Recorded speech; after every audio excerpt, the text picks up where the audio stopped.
जय माता दी। मैं ज्योतिषाचार्य डिम्पल शर्मा। आज हम बात करने वाले हैं दुर्गा सप्तशती के बारे में। ऐसा कहा जाता है कि नवरात्रि में अगर दुर्गा सप्तशती का पाठ अगर किया जाए तो बहुत ही शुभ फलदायी होता है। वैसे भी अगर दुर्गा सप्तशती का पाठ किया जाता है तो वो फलदायी होता है, लेकिन नवरात्रों में उसका विशेष महत्व होता है।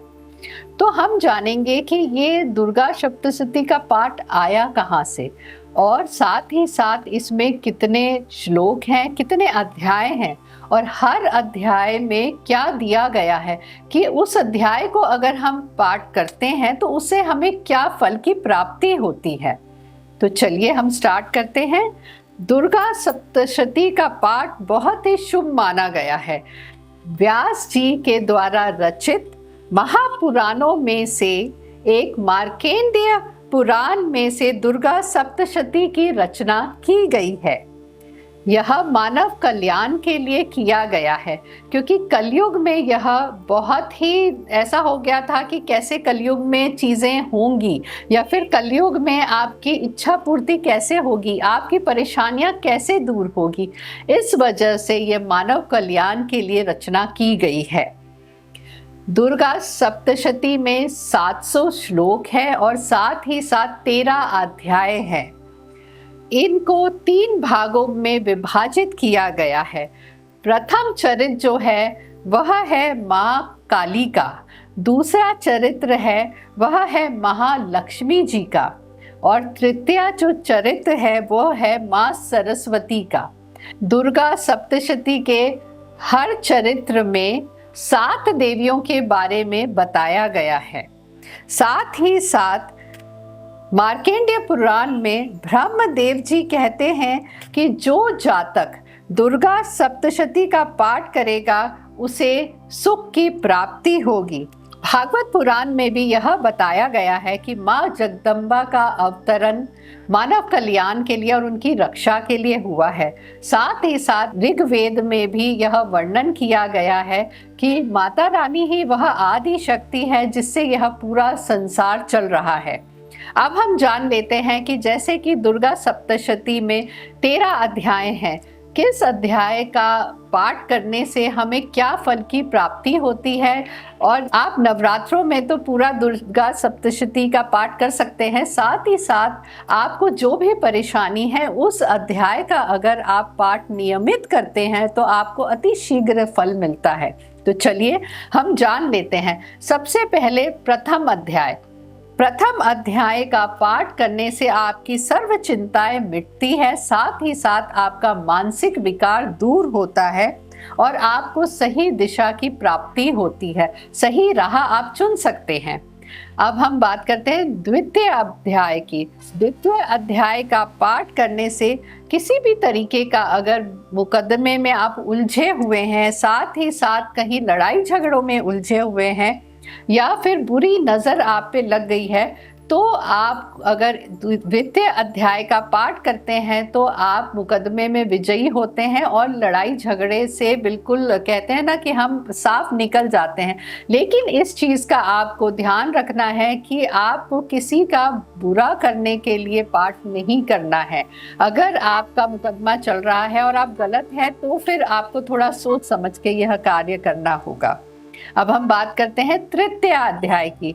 तृतीय अध्याय में यह बताया गया है कि इसके पाठ करने से अगर आप अपने विरोधियों से छुटकारा पाना चाहते हैं, यह आपके कोई गुप्त शत्रु हैं, तो अगर आप तृतीय अध्याय का पाठ करते हैं तो आप इन सब चीज़ों से मुक्त हो सकते हैं।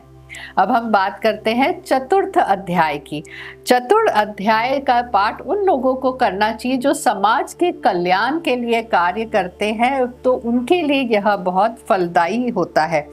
साथ ही साथ उन्हें नई कार्य में अग्रसर होने का रास्ता मिलता है। अब हम बात करते हैं पंचम अध्याय की।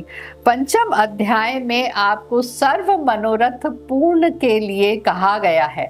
अगर आप पंचम अध्याय का पाठ करेंगे, कुछ कई बार ऐसे होती मनोरथ जो हम सोच रहे होते हैं लेकिन वह पूर्ण नहीं हो रही होती है। एग्जाम्पल अगर हम उदाहरण के तौर पर लें, आपकी बहुत दिनों से इच्छा हो रही है या सालों से आप कार्य कर रहे हैं, आपको प्रमोशन नहीं मिल रहा है, आपका घर नहीं बन पा रहा है, उस समय आप पंचम अध्याय का अगर रेगुलर पाठ करेंगे तो आपको शीघ्र ही सफलता प्राप्त होगी।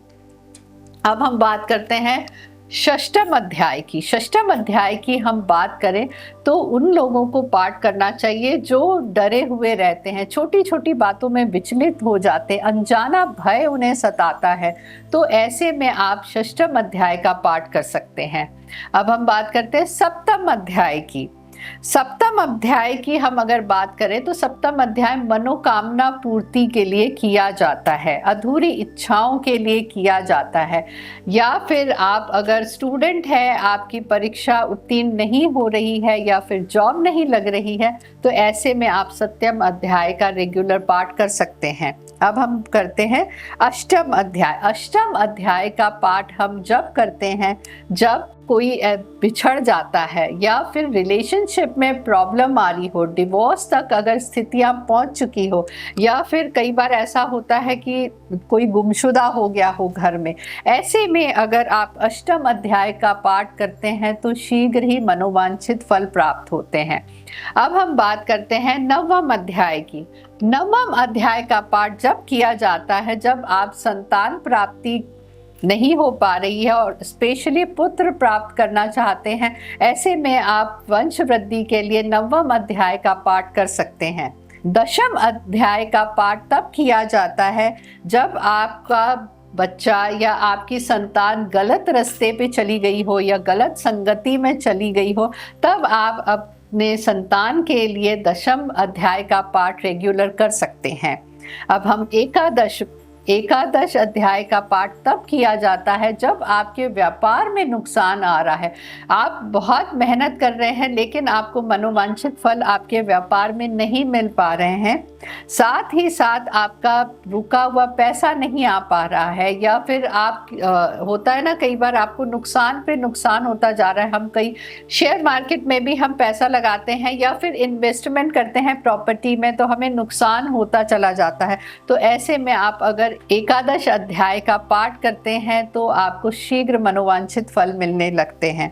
अब हम द्वादश अध्याय की बात करें।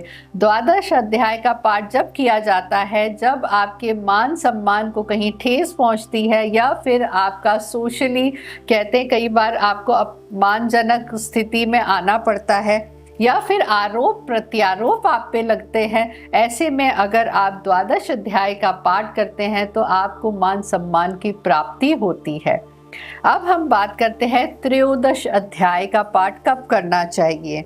जो साधक लोग हैं उनको त्रयोदश अध्याय का पाठ करना चाहिए, ऐसे में उनको साधना में आ रही रुकावटें दूर होती हैं, आध्यात्म की ओर वह अग्रसर होते हैं।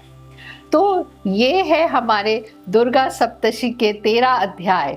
अगर आप जो भी आप फल की प्राप्ति चाहते हैं उसके हिसाब से भी आप किसी भी अध्याय को चुन के रेगुलर अगर नियम से पाठ करते हैं तो बहुत जल्द ही आपकी मनोकामना पूर्ण होगी। यह जानकारी आपको अच्छी लगी तो लाइक शेयर सब्सक्राइब ज़रूर करिएगा। जय माता दी, खुश रहिए, स्वस्थ रहिए।